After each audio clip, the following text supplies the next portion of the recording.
Inisyuhan na ng LTO ng show cause order ang registered owner ng kulay gray na Toyota Vios sa sangkot sa road rage sa isang kalsada sa Quezon City. Ayon kay LTO Chief Assistant Secretary Vigor Mendoza, nais nilang makuha ang panig ng taong sangkot bago gumawa ng hakbang.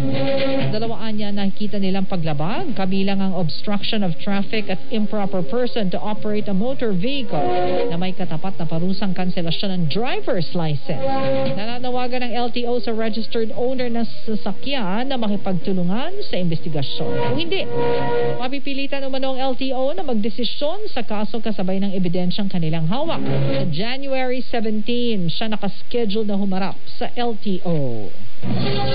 Kayo'y nakikinig sa Super Balita sa Gabi. Ang balitang ito ay hatid sa inyo ng Immunomax.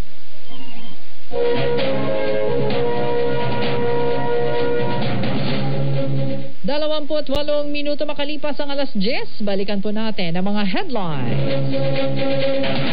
Hanggang pisong taas presyo sa kada litro ng diesel at kerosene at 3 sentimo sa kada litro ng gasolina ipatutupad ng ilang kumpanya ng langis bukas. Libreng sakay para sa mga maapektuhan ng protest caravan ng grupong Manibela at Piston bukas nakahanda na. Department of Agriculture sinisiyasat ang sinasabing pagtaas sa presyo ng ilang lowland vegetables. Pag-amienda sa saligang batas, isusulong na ng Senado batay sa hiling ni Pangulong Bongbong Marcos. Pero pag-amienda tututok lamang sa aspetong pang-ekonomiya. Pilipinas, naglatag ng mga kondisyon sa pagpapadala ng mga manggagawang Pilipino sa ibang bansa ayon sa Department of Migrant Workers. Pilipinong tinaguri ang Asia's #1 hacker na nang-hack ng mga credit card ng mga banyaga sa pinakahuli niyang mga transaksyon, arestado sa Las Piñas. Isang patay sa pamamaril sa Pasay ngayong gabi. Ang balitang ito ay inihatid sa inyo ng Immunomax. Sumainyo, 30 minuto ng pinakamalalaking balita. Ako pong inyong kapuso, Shirley Escalante ng GMA. Walang kinikilingan, walang pinoprotektahan, serbisyong totoo lamang. Ito po ang Super Balita sa Gabi. Inyong napakinggan ang kabuuan ng GMA Super Radio DZBB Super Balita.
ang inyo ginpamatian. Amo ang GMA Super Radio DYSI 1323 kHz sa lilisuan sang inyo mga radyo. Ang GMA Super Radio DYSI isa ka commercial broadcast AM station na ginapanagihan kag gina-operate sang GMA Network Incorporated. Ang GMA Super Radio DYSI nag-ooperate halin alas 4 sang aga tubtob alas 10:30 sang gabi sa kabaskugon nga 10,000 watts. Ang studio nahamtang sa GMA Broadcast Complex Phase 5 Altachiara Village, Barangay Quintinsalas, Haro, Iloilo City. Kagang transmitter site nahamtang sa Barangay Navais, Mandurriao, Iloilo City. Ang GMA Super Radio DYSI ginamentenar sa masunod ng mga personnel na lisensyado sa National Telecommunications Commission. First Class Radio Telephone Operator Rizalde Masco, Chief Technician Edwin Salcedo, Alan Sumagaysay, Benji Abido, kag Anthony Oranio. GMA Super Radio DYSI is now